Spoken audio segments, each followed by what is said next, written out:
Thank you so much. Thank you, Chicago State, for having me. My name is Scott Drury. I'm running for Attorney General to clean up the state of Illinois. Before running for office, I worked at the U.S. Attorney's Office for 7.5 years, and during that time, I worked on public corruption cases. I saw the worst in Illinois, and I saw how our government doesn't work for us. It works for politicians, and that needs to end. During my time at the U.S. Attorney's Office, I went after corrupt police officers who weren't there to serve and protect you, but were serving and protecting themselves. And we all know in every part of the state that that needs to end. The police need to be reformed. They need to be held accountable. During my time at the U.S. Attorney's Office, I prosecuted a police officer who was caught on video beating an African-American male who was handcuffed and shackled in a wheelchair, helpless. The Cook County State's Attorney did nothing about that. We took the case in the federal system, charged him with civil rights violations, and he went to prison where he belonged. Because let's face it, when it's not the police, when it's people in the community and they're doing something wrong, they're going to prison. I want to be your Attorney General because I want to change that. I want this to be a system, a justice system that works for everybody. I was appointed to the Illinois State Commission on Criminal Justice and Sentencing Reform with the sole purpose of reducing the prison population in the state of Illinois instead of doing what we've done for so long, which is build prisons and then fill them up with people who don't belong there. Once I got to the General Assembly, the first issue that I took on was the issue of wrongful convictions, because Illinois has the worst record in the country of putting innocent people in prison for crimes they did not commit. And that needs to end. And so I worked with people across the state to say we're going to end this. And now more interrogations are recorded in the state of Illinois than ever before to end the John Burge era. We transformed the way police lineups are done throughout the country. We were the model in setting the standard for that. And I want to continue that work. The fact is that as a Democrat, I am disappointed in my party sometimes because we come around every election cycle and we make promises to everyone in the state of Illinois and then we don't deliver. We haven't delivered minimum wage to the communities. We haven't delivered criminal justice reform. I want to talk about that today. My name is Scott Drury. I'm here to not just earn your votes, but to earn your trust. Thank you. Thank you, Mr. Drury. All right, well, I'm impressed. I don't know about the rest of you, but I have to say this. You are a very impressive group of candidates for the Illinois Attorney General's race. All of you. Thank you so much. Can we give them a round of applause? All right then, so we are a little behind, so we're going to move on. And we are going to start with our panel. Again, Carl Tutt from the 100 Black Men of Chicago chapter, Dr. Kim Delaney, Professor of African American Studies at Chicago State University, and Minister Michael Muhammad, President of the new Black Leadership Coalition right here at Chicago State University. So I'm going to turn it over to this illustrious group of panelists, and we'll start with you, Mr. Carl Tutt. Thank you, Barry. And thank you, Dr. Lindsay, for allowing this activity to take place here on the campus of Chicago State University, the Black Mecca of knowledge for the South Side of Chicago. And we want to continue the legacy of this great institution. I also like to recognize some of the judges that are in the room. I see Honorable Judge Like is here. And if there are any other judges that are here, please stand and be recognized as well. I also like to recognize 100 Black Men of Chicago. Not all of our members are here, as we have 4 academy sites around the Chicagoland area where we're doing mentoring for young African-American males. But we do have some of our members here. For the members that are here, would you please stand and be recognized?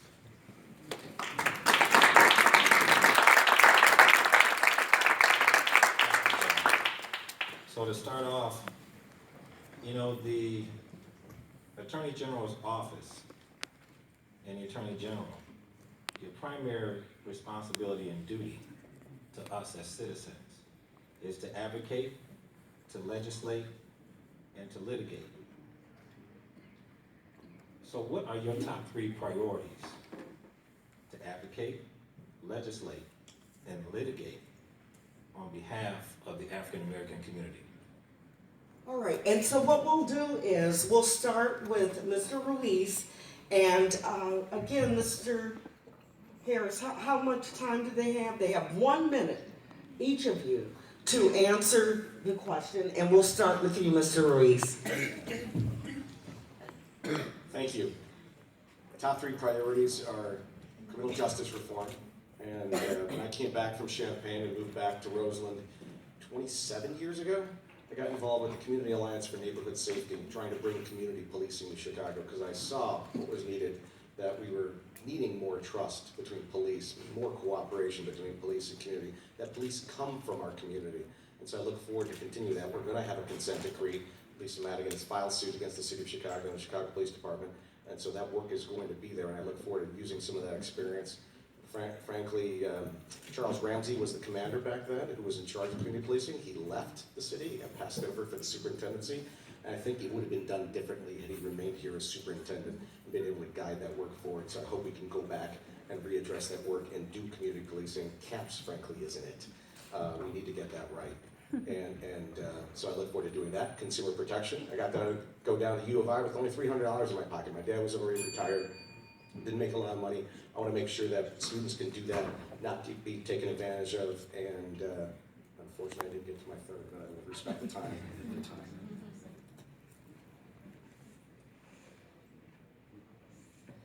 Three top priorities: address gun violence, deal with criminal justice reform once and for all, and clean up the environment. These are 3 great areas for the Attorney General to have a direct impact.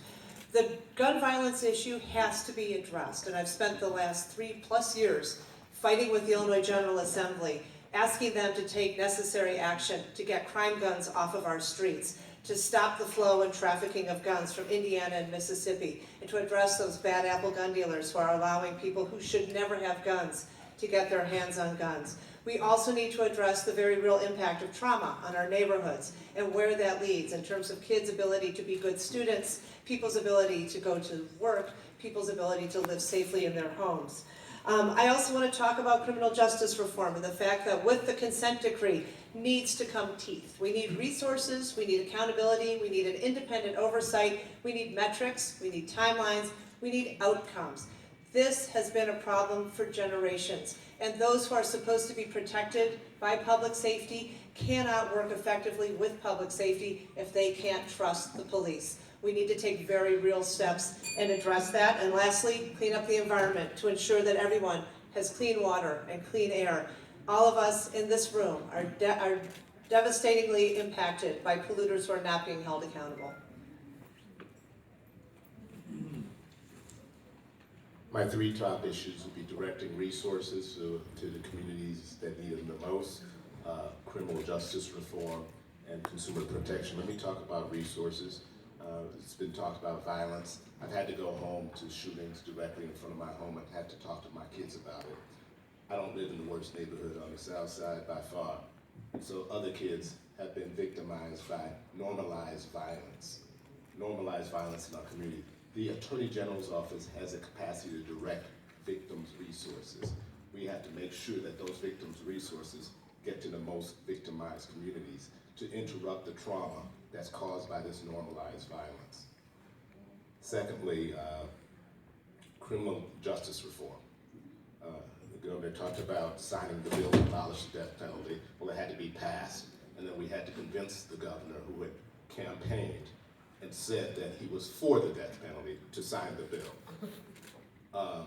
I created the Torture Inquiry Commission long before Laquana McDonald, because we knew John Burge and others were torturing people here in the city of Chicago, and we expanded it because we knew it wasn't just the city of Chicago. As Attorney General, I'll continue the work that I've done.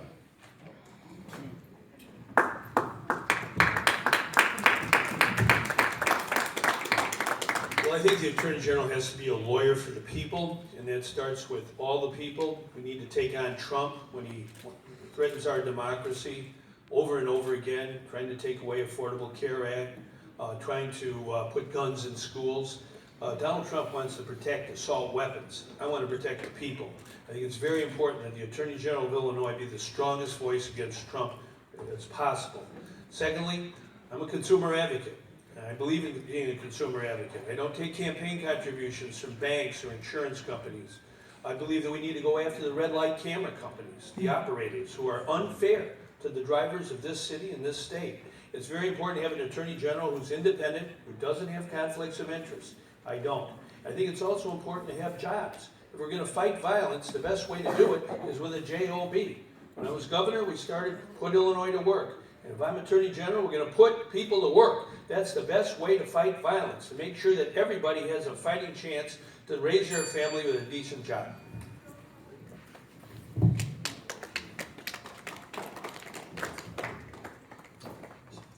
So top 3 priorities. First of all, economic justice. There are, I want to be somebody who's a lawyer for working people who are being victimized. And I'll tell you, part of that is employers that are not paying the proper wages to their employees, whether it's not paying the prevailing wage, not paying the minimum wage, misclassifying people. There are millions of dollars in claims out there that are not being addressed and are not getting back to people quickly enough. And also there are banks and others that are victimizing people in underprivileged communities. But I think another priority that I think if impacts this community greatly is corruption. And we all know about it because ultimately what ends up happening is the communities that get screwed by corruption are communities that don't have a seat at the table, right? The TIF programs don't send money down to communities that are supposed to be getting them. They were started by Harold Washington, but they got corrupted over time. Similarly, we see with the property tax system. I endorsed the opponent. Publicly endorsed the opponent to Joe Barrios because what I saw was a system that was corrupt, that was ultimately hurting underprivileged communities. We've seen the same thing with the environment. Communities are paying 6 times more for their water than privileged communities.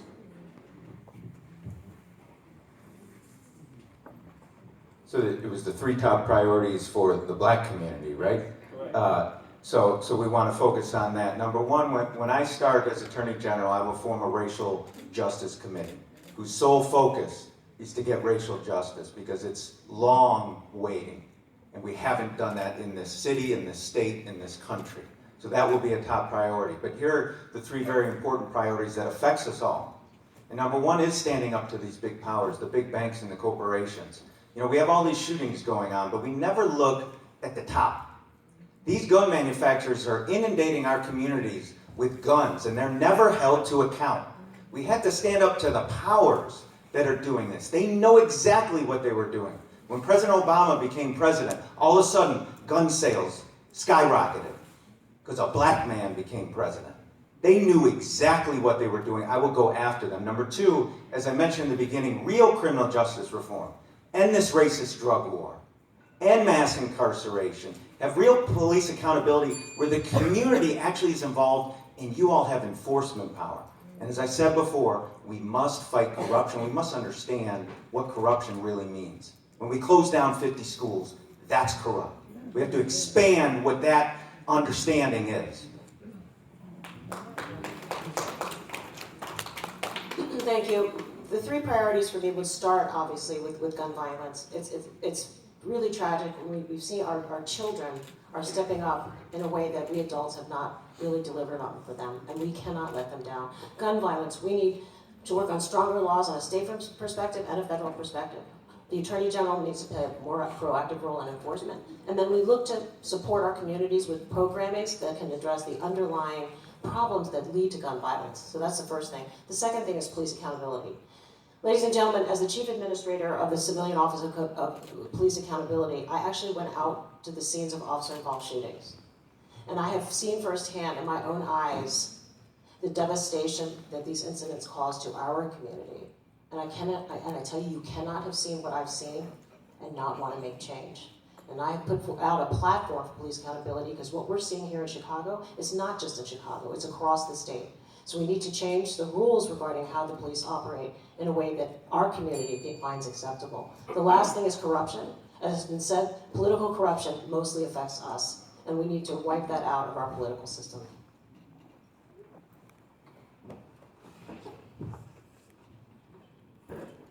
My priorities are much the same as they've been since I've been at the U.S. Attorney's Office and been in state government. We have to deal with the issue of gun violence, and it doesn't just mean making a speech, it doesn't mean writing letters, it means on-the-ground solutions. And those solutions include holistic solutions like educating people in all the communities, making sure there are job opportunities, make sure that when people go to prison that they have a way to re-enter the community and get a job.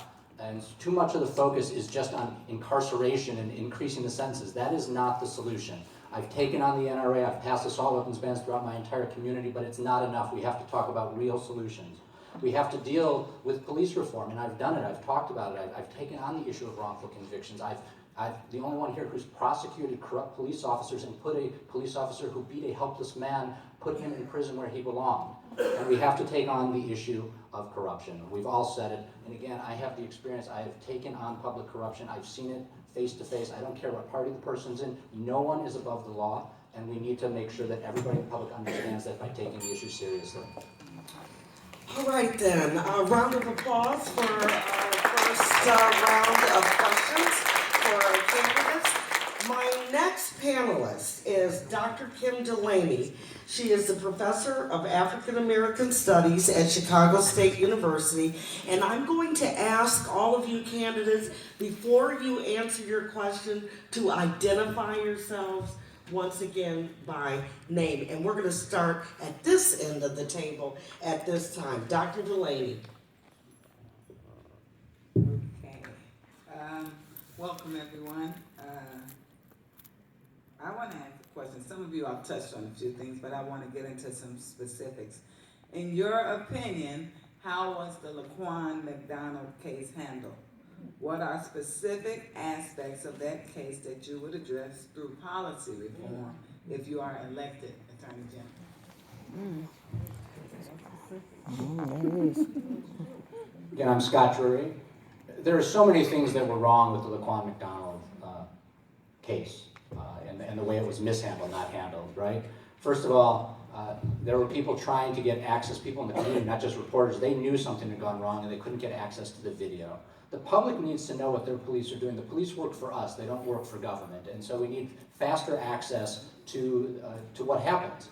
We need to make sure that police officers are held accountable when they issue false reports, and that's exactly what happened in the case I had. Not only did this individual that I prosecuted beat up somebody that he didn't know was being recorded, he then had a report that didn't come close to what the video showed. The guy was belligerent, the guy was going to attack him, the guy was drunk and passed out in a wheelchair with handcuffs on him.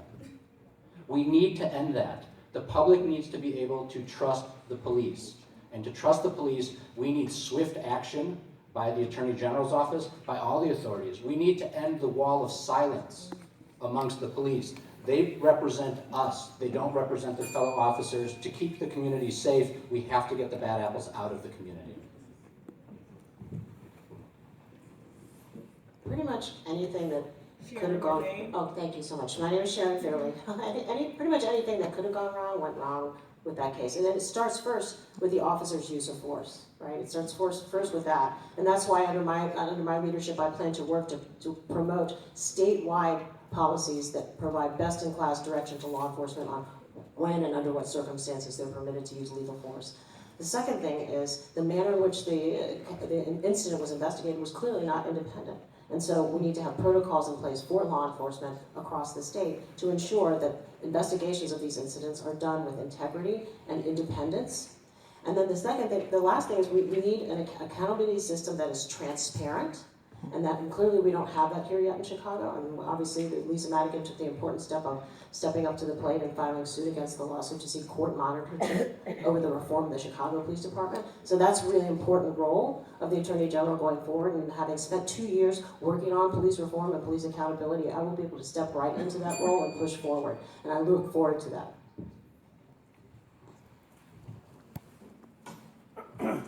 Aaron Goldstein. What happened in that case, I don't call it a case, it was a murder. A black man was murdered by the police. He was a child. He wasn't a man. He was a child. And he was murdered. And that was not new, because that's been happening for some time now. So what went wrong was there was a cover-up. And we have the same mayor who covered it up. And that's why we still have the same mayor, because he covered it up. So what went wrong is we weren't honest. We didn't fully disclose what's going on, what goes on every single day. See, the problem is that somehow this was seen as something that just happened. You don't need me to tell you that this has been happening for some time. And there's been no police accountability in this city, in this state, in this entire country. And there's a long history of it, I don't have a minute to talk about it. But that's what went wrong. There was an intentional cover-up of a murder.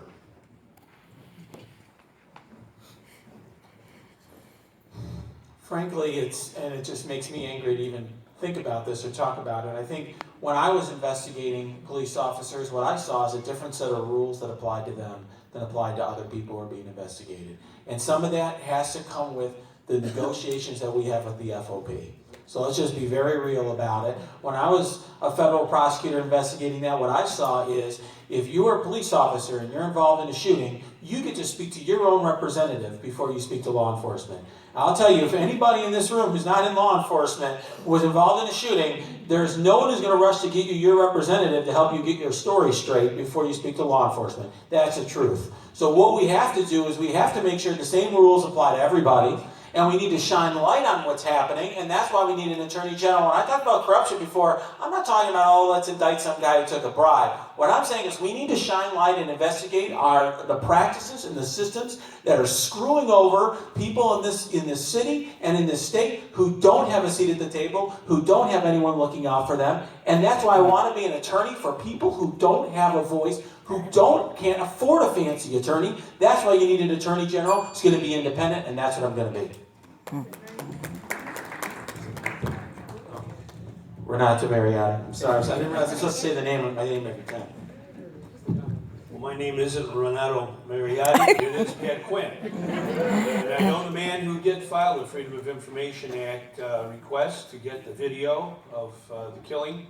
And he had to persist for months. He finally got it after the mayoral election. And he believes in recall, as I do. I got recalled for the office of governor when I was governor. I think we ought to have as one of the reforms the Laquana McDonald law that allows the people to recall the mayor when they do wrong. I think it's very, very important. I think it's also important to look at shootings, not just in Chicago, where I happen to live, on the west side in Austin, but also in the suburbs and other places in Illinois. We have to see this case as really an alarm bell to all of us. As Sharon said, that consent decree, we've got to look at how police are recruited, how they're trained, how they're supervised. We've got to make sure our police are there to serve and protect us, the people. And I think it's very, very important that the Attorney General be the strongest force in Illinois to make sure there is reform with respect. And I also, as I said, handle over 5,000 cases of clemency, and I saw wrongdoing there where people were wrongfully convicted. I don't think it's right. Kwame Raoul. Listen, you don't stop bad behavior until you have consequence for it. Right. You don't stop bad behavior until you have consequence. If you go to a barber that messes up your hair, I don't have any, they're licensed. You can go after their license. You go to a hairdresser, mess. They're licensed. You can go after their license. You have a problem with me as a lawyer, you could go after my license. You have a problem with your doctor. We train pharmacists here at Chicago State. They're licensed. You can go after their license. But these officers who are carrying deadly force have a certification that can only be taken away if they're convicted. If you go towards licensure, like you have for all of these other professions, you will have consequence. And I tell you, it will change behavior. So that's a specific.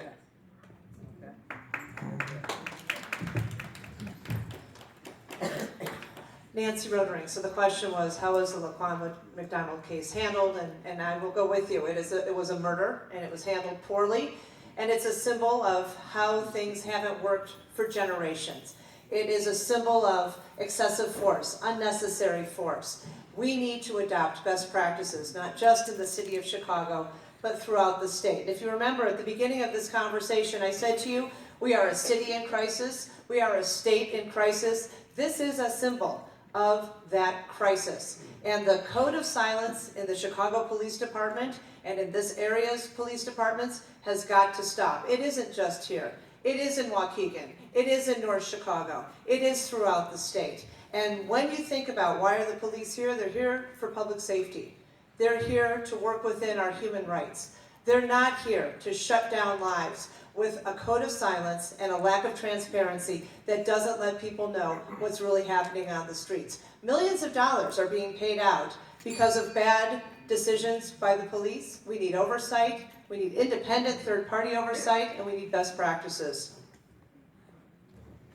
Jesse Ruiz, justice delayed is justice denied. That indictment should have come much, much more quickly in that case. And the problem is you've got state's attorneys, just like you have federal prosecutors who work hand in hand with the FBI. Those state's attorneys work hand in hand with the Chicago Police Department. It's a little beyond belief to think that they're going to aggressively go after their fellow partners in law enforcement. So we got to take those cases away from those because there's an inherent conflict. You know, that either the Attorney General should take over those cases, or you give it to another prosecutor, which is what actually has now happened. And then you saw the indictment come. And so local state's attorneys cannot be in charge of investigating their own police. They work too closely together, and they should, to protect us. But when one of those persons does wrong, somebody else should take up the baton and prosecute them, and it'll become much more quickly. All right then, thank you very much. Dr. Delaney, you had a follow-up Yes, I question. have one quick follow-up. So for citizens, if we lie in a case, we get charged with perjury. What I found out when I was doing some activism work during the Laquana McDonald thing is that police don't have that same thing isn't in place. So what I would like to know from each of you, just a yes or no answer, would you support prosecution of police officers who submit false reports? Oh, wow. Criminal prosecution of police officers who submit blatantly false reports. And are we going to, do you have a specific person that you want to ask, or do you want to hear from all of them? All right, let's start with Mr. Ruiz. Yes or no? Jesse Ruiz, yes. Nancy Rotering, absolutely. Kwame Raoul, yes. Pat Quinn, if you file a false report, you have to have the consequences, yes. Renata Mariotti, yes. Aaron Goldstein, yes. Sharon Fairley, yes, but not only would I prosecute the officer, I would look to make sure that his state certification is revoked so that he can't then go work for some other police department in the state. Yes. Scott Drury, not only is the answer yes, in the case I've talked about, we did that. He filed a false report, and one of the charges brought against him was exactly for filing that false report, so I've done it. All right then, thank you very much. A round of applause again. I just want to acknowledge these beautiful ladies in their crimson and cream from Delta Sigma Theta Sorority Incorporated. Thank you so much. And now we're going to Minister Michael Muhammad. He is the president of the New Black Leadership Coalition here at Chicago State University. And we will start from this end of the panel with you, Mr. Ruiz. So go right ahead, Minister Muhammad. Thank you. The last question kind of crossed the barrier between criminal justice reform and political corruption. We know that we have a reputation for being the most corrupt state in America and the most corrupt city. Chicago is arguably in the United States of America. Much of that corruption is based on relationships. So my question to all of you candidates is, do you share any business or political consultants or donors with Mayor Rahm Emanuel or Speaker Michael Madigan? I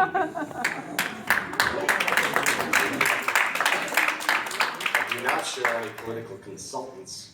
Donors, I may have a donor who may have done, I don't know, haven't done that check. I haven't targeted my donors. I've gone through my own personal and business networks.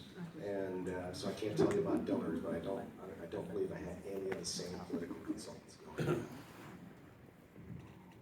Nancy Rotering, no. Kwame Raoul, I have my own political consultants. I have no business dealings. Donors, I'm pretty sure that I have donors that have given to either the mayor or the speaker. Well, I believe in recalling Mayor Emanuel. I believe in the power of recall for the Speaker of the House and the President of the Senate.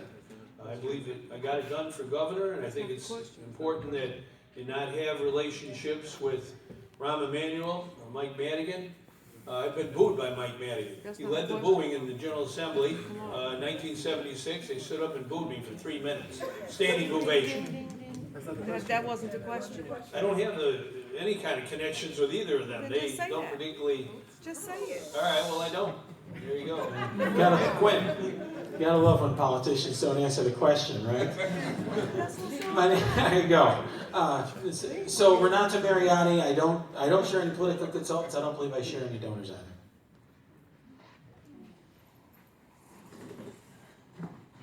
Thank you for that great question. Aaron Goldstein, no, no consultants, no donors.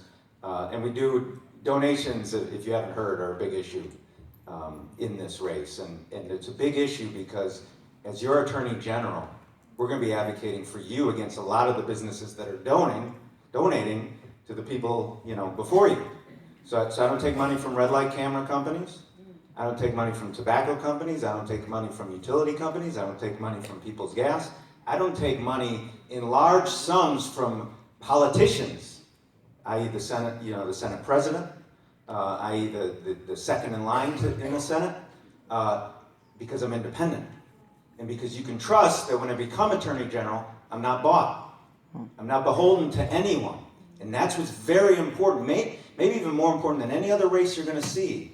Because if you're taking money from the individuals that you're to regulate, then you're not going to be on behalf of the people.